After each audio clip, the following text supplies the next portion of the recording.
Sharq Turkistonda Xitoy zulmi kun sayin kuchaymoqda. Eng yangi uchurlardan ma'lum bo'lishicha, Sharq Turkistonda yerlik turk qizlari Xitoylar bilan to'y qilishga majburlanmoqda. Qozoq xabar torining bildirishicha, Sharq Turkistonning har qaysi joylarida doiralar yosh qizlarni Xitoylar bilan to'y qilishga majburlagan. Bir videoda ko'rsatilishicha, bir qiz yo'q, bormayman deginiga qaramasdan majburiy ilib menalgan. Onundan başqa Xitoy doiralari yaqinqi yillardan buyon Xitoylarni musulmonlar bilan o'linishga rag'batlantiradigan e'tiborlarni yo'lga qo'ymoqda. Xitoyning Hong Kong alayida ma'mur rayonida necha oydan buyon davomlashayotgan namoyishlarda namoyishchilar taktikasini almashtirib, shaharning o'xshash bo'lmagan joylarida kichik guruhlar shaklda to'plandi.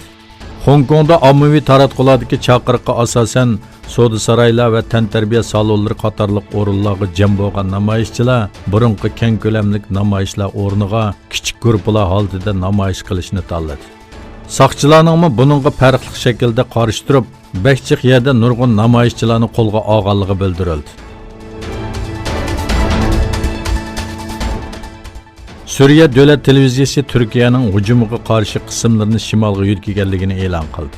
Turkiyaning Suriyaning shimolida elib berayotgan tinchlik buluqi harakatiga qarata sukut tutirayotgan Suriya davlat taratqullari Suriya armiyasining shimoliga yetganligini xabar qildi. Yana bir tarafdan Damashq doiralariga yaqin bo'lgan Al Media televiziyasi Suriya askarlarining Halabning 85 kilometr sharq shimolidagi Munbit shahriga kirganligini ilgari surdi. Yaponiya soatlik tezligi 217 km bo'lgan Hagibis nomli tayfun bilan kurash qilmoqda. Bo'ron ta'sirini ko'rsatayotgan joylarda o'lganlar soni oshmoqda. Doirlar 11 kishining hayotidan ayrilganligini, shuning bilan birga 15 kishining yo'qolib ketganligini va izlash qutqizish xizmatining boshlanganligini bildirdi. Bo'rondan keyin nurg'un shaharlar sel ofatiga uchirgan bo'lib, 500 mingdan ortiq uyning qo'llanilmaydigan holatga kelib qolganligini e'lon qildi. Azerbaycan poytaxti Bakuda Türk tilida so'zlashadigan davlatlar hamkorlik kengashi 7-navbatlik davlatlar boshlig'i yig'ini o'tkazildi.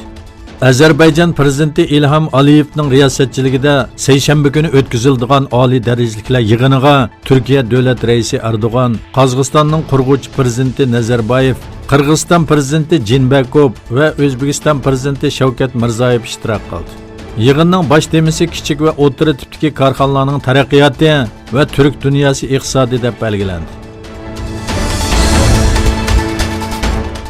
Dünya ayollar boks chempionlik talash musobaqasi hal qilg'uch musobaqada Turkiya davlat tanarkachisi Bosannaz Surman Ali 69 kilogramliklar bo'yicha Xitoy raqibi Liu Yangni yengib oltin medal oldi.